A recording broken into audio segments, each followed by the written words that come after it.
शाली था, जल्दी से उठकर खड़ा हो गया। क्रोध विष्ट होकर कार्तिकेय जी अपनी गदा पर प्रहार कर दिया।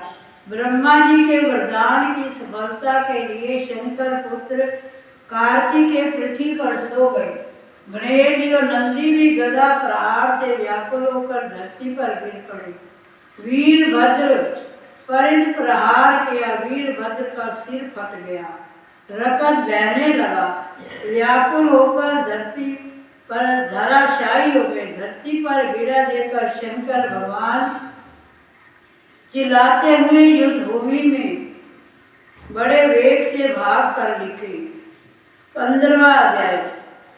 कहता हूँ मैं पुराण की सीधी सच्ची बात, 15वां अध्याय। कार्तिक मुक्ति का वरदात, बोलो विष्णु भगवान की जय। अब रुद्र रूप महाप्रभु शंकर अपने वीर गणों के साथ नंदी पर चढ़कर हंसते हुए युद्ध भूमि में आए। उनको आया देख उनके प्रजित गण फिर लौट आए और सिंहनाद करते हुए दैत्यों पर प्रहार करने लगे। भीषण रूपधारी रुद्र को देखकर दैत्य भागने लगे। तब युद्ध में अपने दैत्यों को प्रजित देखकर जलंधर हजारों बाण छोड़ता हुआ भगवान शंकर की ओर दौड़ा। उसके शुभ नशुभ आदि वीर भी क्रोध से अपने होठों को काटते हुए शंकर भगवान की ओर दौड़े।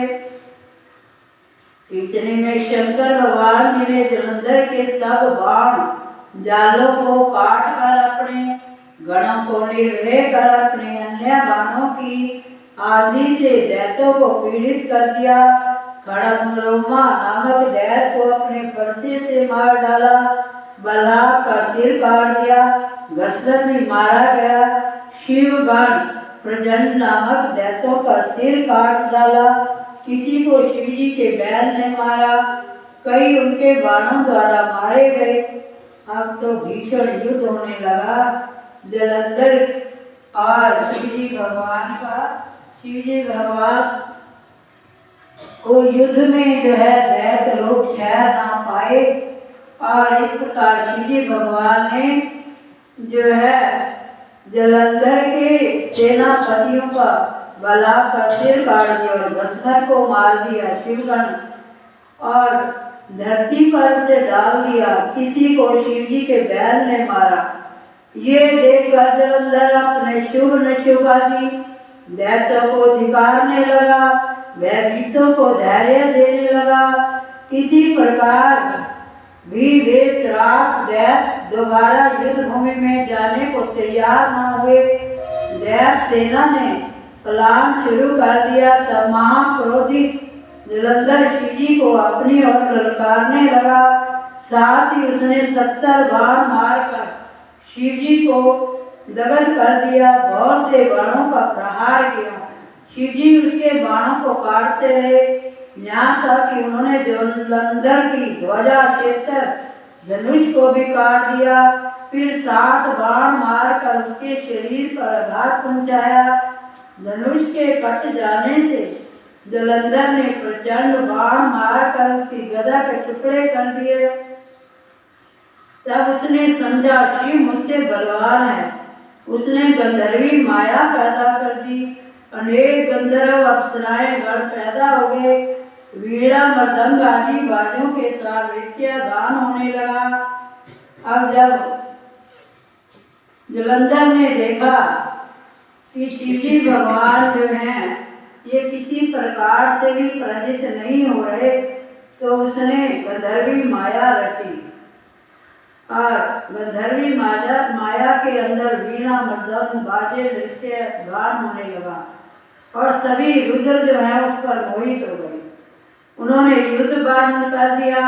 फिर काम से मोहित जलंधर जल्दी से त्रिनेत्र भगवान शंकर का रूप धारण करके वृषभ पर बैठकर पार्वती के पास जा पहुंचा। उधर जब पार्वती ने अपने पति को आते देखा, अपनी सखियों का साथ छोड़ दिया आगे आई पार्वती को देखकर कामतुर जलंधर और उसके पवन में वो जड़ हो गया। गौरी ने उसे जानो जाना तो अंतर ध्यान होकर उत्तर की ओर मानस में चली गई। बोलो विष्णु भगवान की। शंकर भगवान भी युद्ध छोड़कर उस मायावी गंधर्वी माया के ऊपर मोहित हो गए और इधर जलंधर जो है शीघ्रता से जो है शिवजी भगवान का रूप धारण करके बैठ नंदी पर चढ़कर जहाँ पार्वती थी वहाँ पर आया। पार्वती अपनी सखियों को छोड़कर जैसे खड़ी हुई तो उसने समझा ये जलंधर है, इसी की ही ये कारनामी है। तो शीघ्रता से जो है अपना दानव जानकर अंतर ध्यान होकर पार्वती मानसरोवर पर चली गई। वहाँ पार्वती को देखकर जलंधर ना देखकर जलंधर फिर शिवजी की ओर लौटा।